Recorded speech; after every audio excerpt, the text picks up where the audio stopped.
Hello ladies and gentlemen, I am BorderWise and welcome back to From the Depths and another From the Depths Armour tutorial, because apparently I can't stop doing these even though they make me die a little inside every time I do them. I don't know why. Armour is just a cursed topic for me in From the Depths. But anyway, the other day, or the other week rather, I was watching a YouTube channel run by Gmodism, which is also the name of the channel, who also does From the Depths content. There is the obligatory shout out. This is where I found this. Talking about, wasn't the main topic of the video. I don't remember which video it was, because he uses it in a lot of videos. It's just a standard building thing. But anyway, it is this. It is the wood metal checkerboard pattern. So what on earth is this? This is a way of taking advantage of different structural material types in From the Depths in order to get a slightly better result than using just one. So it's taking advantage of armor stacking mechanics, taking advantage of the cost per health, cost per armor of different blocks, and in this case, it's metal and wood. This is not the only material you can do this with, but this is perhaps the best example and the one you'd use most often, because it's just, it's a nice, reliable, material-efficient armor that, hallelujah, it floats, which is really good. So, what we have here is a little armor test fortress type thing, with a wee turret on it, just firing 1 meter shells, 120 millimeters, which I've been using to test a variety of armor schematics. These you see before you. We've got 12 meters of wood, 2 meters of metal, 4 meters of this wood metal checkerboard, and then we've got one example of the practical application of this. So let's start with the wood. 12 meters of wood is around 44 materials, unless I'm completely misremembering and thinking my maths is terrible. But yeah, I did a bunch of tests with a bunch of shells. So over here we've got a sabot head. So let's go here, 120. So here are the stats. You can read the stats for a second. But the important bit is that it does 855 kinetic and does about 40 AP. Then we've got an AP-HE shell, which does a lot more kinetic damage, 2,950, 21.2 armor penetration, and 733 explosive damage. Then we've got a frag shell with the frags set to 130 degrees. Kinetic damage is 315, armor pierce of 9.4, that's not the important bit. But there's 8 fragments, they each do 608 damage each. And over here we've got a pure HE shell. The kinetic damage is actually enough to do full damage to unstacked wood, which is quite interesting. 1066 KD, 9.4 AP, and then 920 HE, expected explosive radius is 7.8. And then over here we've got a heat shell, which we'll talk about in a second. So, how do these stack up? So, against these shots, I won't go through all the tests on screen right now. I will, however, be uploading this fortress to the Steam Workshop, so you can have a go for yourself with the exact same setup I'm using. You can prefab all this, like so, just to make sure I haven't made mistakes. The wood, 12 meters of wood takes 13 shots from 40 from the sabot, takes 10 shots from the AP-HE, takes 11 shots from the frag, and takes 12 shots from HE. So wood spam is actually quite a valid armor tactic, simply because wood is so damn cheap, and it is probably got, in fact it does have the best cost to hit points ratio of pretty much any structural material whatsoever. So you just stack hit points and it does pretty well. The problem is that it is not volume efficient to the least. You can see just how thick this slice of armor is compared to the alternatives we've got right next to it. And particularly take note, because the sabot shells do max damage to unstacked metal and just have a really high armor pierce, and keeping in mind this is not the limit. If I really wanted to be cute, I could do something like this, and that does full damage even to 2 layers of metal. So, past a certain armor penetration, armor actually doesn't help. So, kinetic armoring, I believe I've said this before in previous tutorials, the important thing with kinetic armoring is just getting as much hit points as possible. So on that note, let's look at metal. And incidentally, so this is Wait, no, this is 48 materials, I think. Hold on, let me check. Yes, it is 48 materials. Whoops! Whoops. That's 48 materials, my bad. Okay, so our 2-meter block of metal here is only 40 materials because one extra layer brings it up to 60, which is like, makes the test results all skewy. So this is the closest we can get. So if you've got a budget of, say, exactly 48 materials per armor slice, I have no idea what situation that would be, you'd get 2 meters of metal. So this does not do very well, actually. It takes 5 shots from 40 AP Sabo to go through it, takes 7 shots from AP HE, takes 9 shots from Frag, and takes 11 shots from HE. So volume-wise, it's actually fine against HE in particular, because it only takes 1 less shot for about 1/6 of the thickness, so this is where high AP stuff is handy. It's against HE and to a lesser degree from Frag as well, because yeah, that's what AP. It's basically armoring seems to be mainly a balance between cost and AP and hit points. So yeah, that's the thing. So now we get to the checkerboard pattern, and by the way this would work is you do something like this in order to get a kind of staggering of different blocks. And the reason for that is that if you don't do that, if you do something like this instead, if I get out my handy armor tool, from the front you get, let's turn this off, from the front you get 48 AC, because that's, you know, that's, or rather that's 41.6 AC from the wood. Okay, that's fine. And if it's the other way around, let's just swap this. Okay,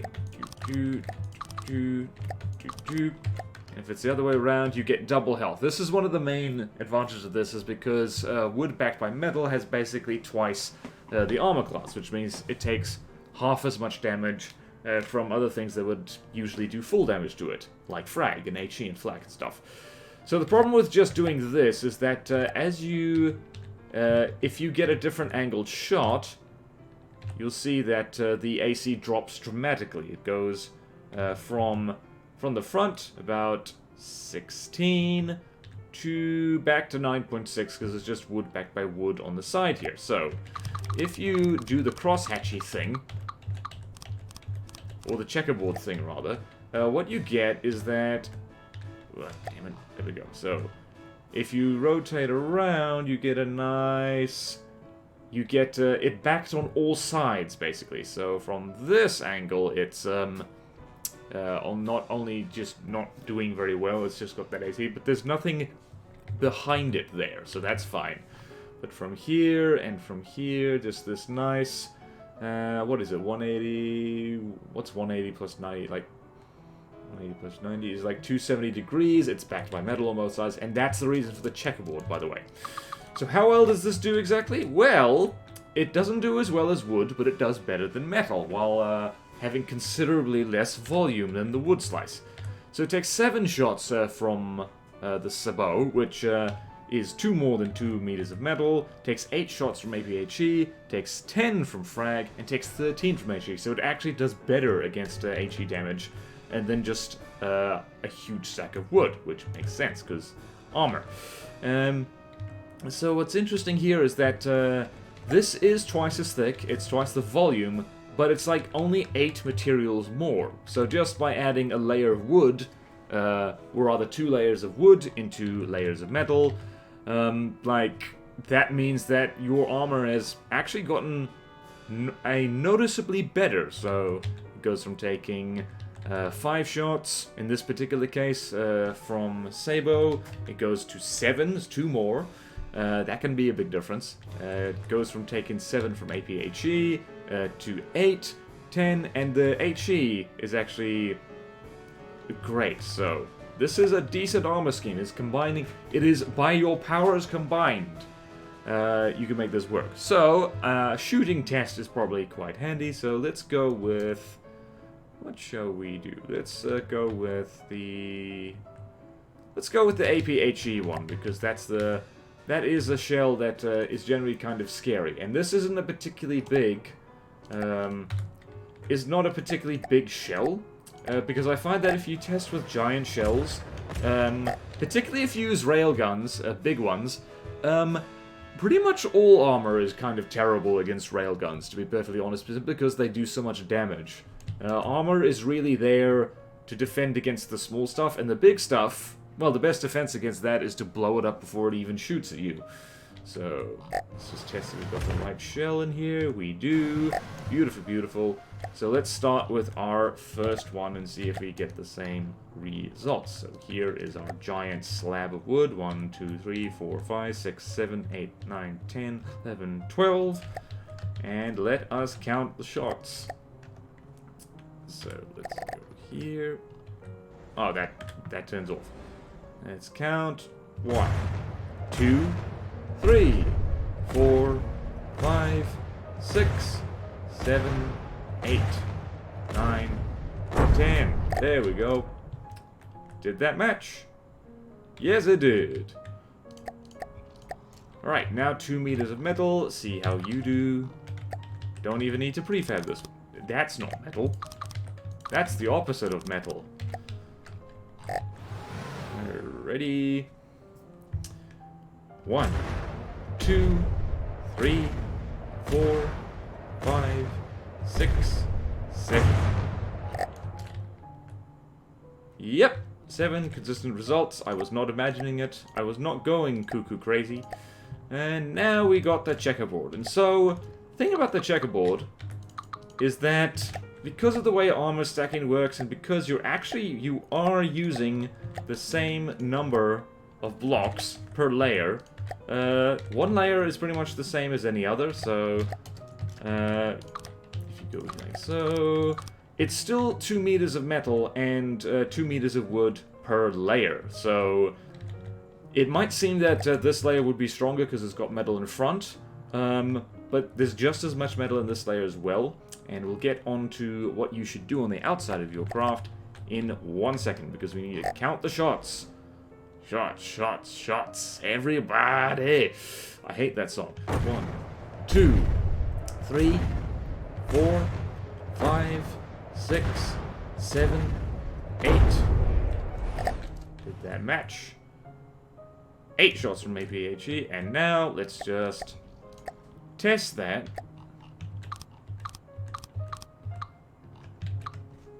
Let's just test that with the other way around, just to make sure I'm not talking out of my hat.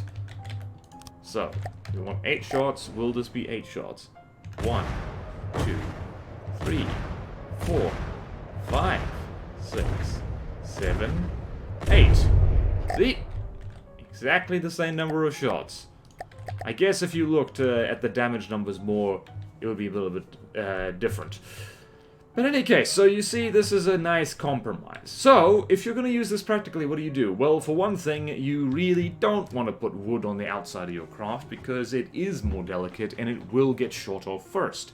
That's no good. This is the internal bits of your armor block is what you want to go there.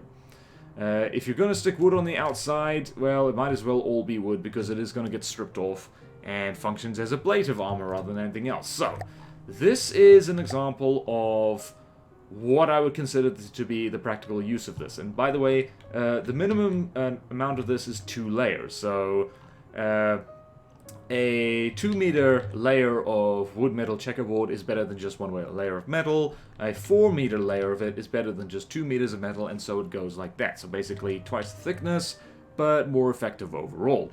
And this is the practical version of it, because this is 2 meters of that, or rather 2 meters of that, but it has a metal skin, so to speak, on the front of it, because you do want the outside of your craft to be reasonably tough. You don't want exposed wood, because even like flak and timed frag and stuff like that can just kind of strip it off, which pokes holes in your armor layer. So you have a skin of metal, then you have your basically your thickening layers, so to speak. You have your stuff to bulk it out, give it a bit more HP, and to give it some buoyancy, because metal has almost neutral buoyancy. So if I take this fella, this whole slab, and drop it in the ocean, save as placeholder 4, and Incidentally, placeholder 4, that's about 296 materials, which isn't much for... This is actually already getting to be a decently thick layer of armor. For a small to maybe medium-sized craft, this is probably enough, because most of your materials should be based on the weaponry anyway. So if we go here, and this should, if not float, be somewhat on the way to floating. Look at that! We've got 4 beams of wood, keeping that afloat. It is brilliant. And now we will destroy it. Boom! So what about it here in the back? What is this all about? So, people have told me, and I have checked for myself and confirmed that beam slopes are the best air gap filler. So you do have something like this. This acts as heat and hash protection. This acts as a kind of kinetic sponge. And all the metal just acts as a kind of HE sponge. So it all works together quite well. And show you the difference there. So let's go here. And hallelujah, I've already prefabbed this. It's so nice. So if I say put in a layer of metal here, or just even another layer of this, rather, I think, like, okay, that's good armor, right? That should do the trick. Well, don't forget that heat and hash is a thing, so if you want to be practical about this, something like, is that correct? Nope. How about now? Yep. So, the stats on the heat shell, by the way, is like... So, pretty significant. So, explosive damage is piddly, kinetic damage is piddly, but the heat penetration metric is set to 44.6, so it goes very far into things. 9 frags of 4,572 damage each, 4 AP. So, this thing hurts like hell, and if you just, if you forget to leave air gaps... That happens. Just so we're all up to speed on what heat does. But then, if you are cute and clever, and you have some kind of spalling like that, not spalling, and I just remembered I can do this, damage debugging, record, projectile effects.